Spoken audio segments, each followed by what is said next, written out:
Coucou la famille, bienvenue sur la chaîne. Heureux de vous retrouver aujourd'hui pour une nouvelle vidéo. Désolé du retard parce que pour le match du Barça, malheureusement, j'ai dû me rattraper.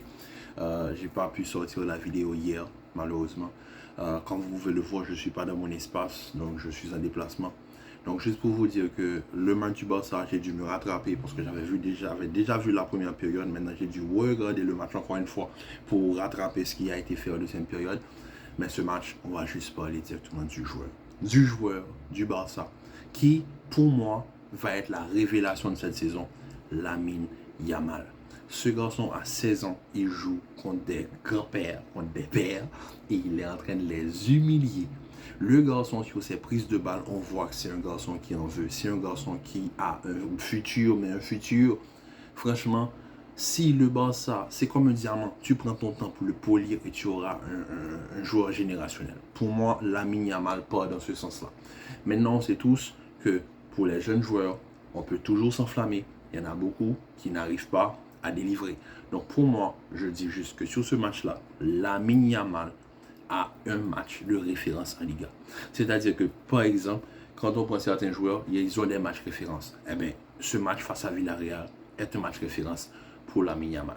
Donc franchement, moi, rien à dire sur sa performance. Maintenant, quand on parle, ça c'est du point de vue personnel.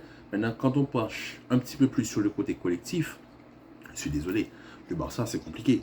Ça va être très compliqué. Le milieu de terrain, Gundogan, forcément, c'est plus la même équipe, c'est plus le même système. Il essaie de trouver ses repères, mais il est un petit peu perdu sur le terrain.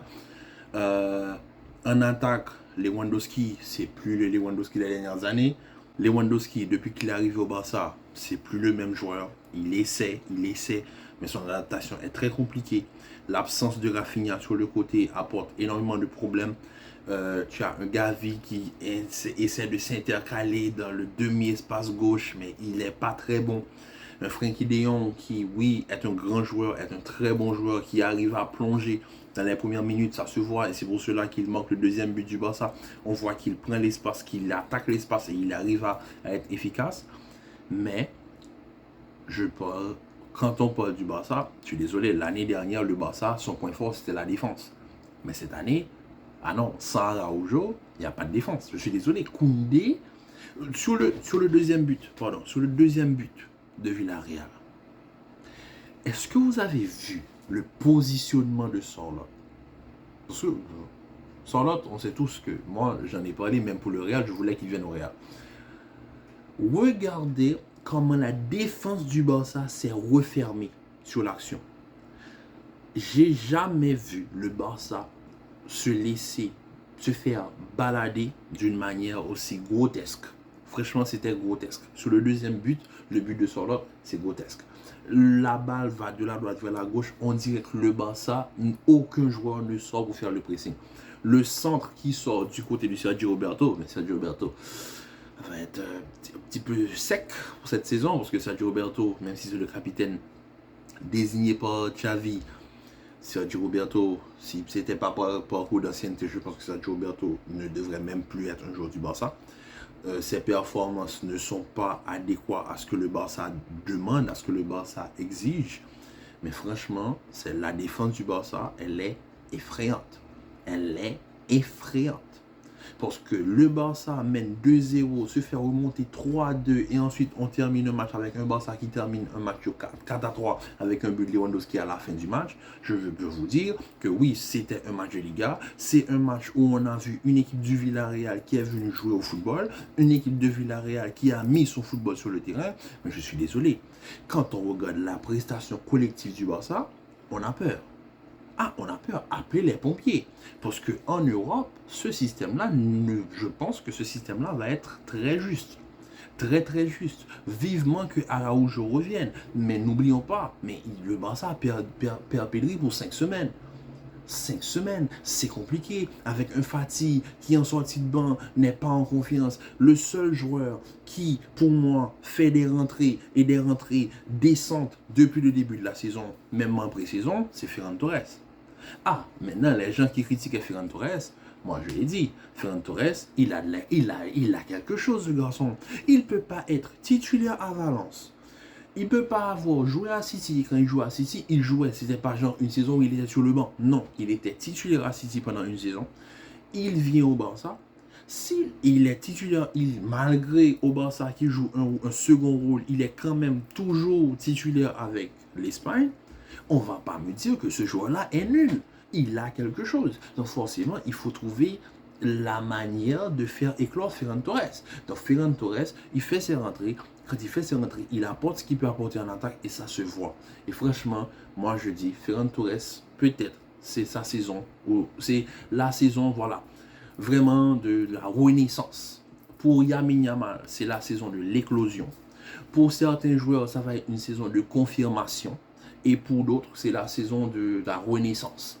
Mais pour d'autres, comme Fati, je pense que je ne suis pas le seul. Et je ne suis pas tout seul quand je dis ça, quand il y a énormément de fans du Barça qui partagent mon avis. Je pense que Fati, son aventure au Barça, je pense que ça arrive vers la fin. Fati, ça, depuis 2 saisons, on sait tous qu'il a eu de longues blessures, mais il n'arrive pas à retrouver son meilleur niveau. Mais bon, je pense que avec une certaine légitimité, Fati a encore du crédit, donc je pense qu'on peut lui accorder encore une saison. Mais si Fati ne prouve pas, le Barça a intérêt à le vendre, sachant que Fati, il a quand même une petite valeur marchande. C'est pas, tu vas pas vendre Fati pour 20 millions. Donc Fati, tu peux le vendre easy pour 40-50 millions. Donc franchement, on verra ce qui va se passer sur les prochains jours pour le Barça. Vivement que Xavi revienne, que Rafinha revienne et que voilà, parce que le Barça ne peut même pas se priver de certains joueurs. Mettons que par exemple, tu n'as pas Baldé sur le côté, tu as Marcos Alonso, mais c'est le jour et la nuit, c'est pas la même prestation. Certes, c'est vrai qu'Alonso n'est plus tout jeune, mais je suis désolé. Alonso, il peut remplir ce rôle sur le côté. Mais ce que m'a fait Alonso hier, c'est terrifiant. Parce qu'il n'y a pas de débordement. Et le côté droit, c'est encore pire avec Sergio Roberto. Et avec un Gundogan qui encore cherche ses repères, c'est compliqué. Donc c'est pour ça que je dis, sur le Barça a joué un bon match. Villarreal a joué au football. Le Barça a remporté son match. Du point de vue collectif, pour moi, c'était pas forcément concluant et fameux, mais sur le point de vue personnel, sur le point de vue individuel, certains joueurs ont su tirer leur épingle du jeu. Et je vais terminer cette vidéo avec des énormes félicitations pour Lamine Yamal. Et le Barça, vous avez un diamant brut, à vous de le polir et de le rendre top niveau. Parce que franchement, Lamine Yamal, il a tout pour réussir. Tout. En plus, il est dans une institution qui se respecte. Donc franchement, le Barça, à vous de jouer et gérez-vous. Parce que franchement, Lamine Yamal, chapeau. Chapeau. Autant je sais que les Barcelonais tirent leur chapeau à Jude Bellingham à Montréal, autant nous, Madrilènes, on tire notre chapeau pour Lamine Yamal. Donc franchement, les gars, vous avez un diamant, à vous de le polir. Donc, sur ce, la famille, je ne vais pas pouvoir tout rester avec vous. Donc, je vous dis à très bientôt pour une nouvelle vidéo. Commentez, likez, partagez. Restez en paix, en santé. Et on se retrouve très vite pour une nouvelle vidéo. Et encore, peace.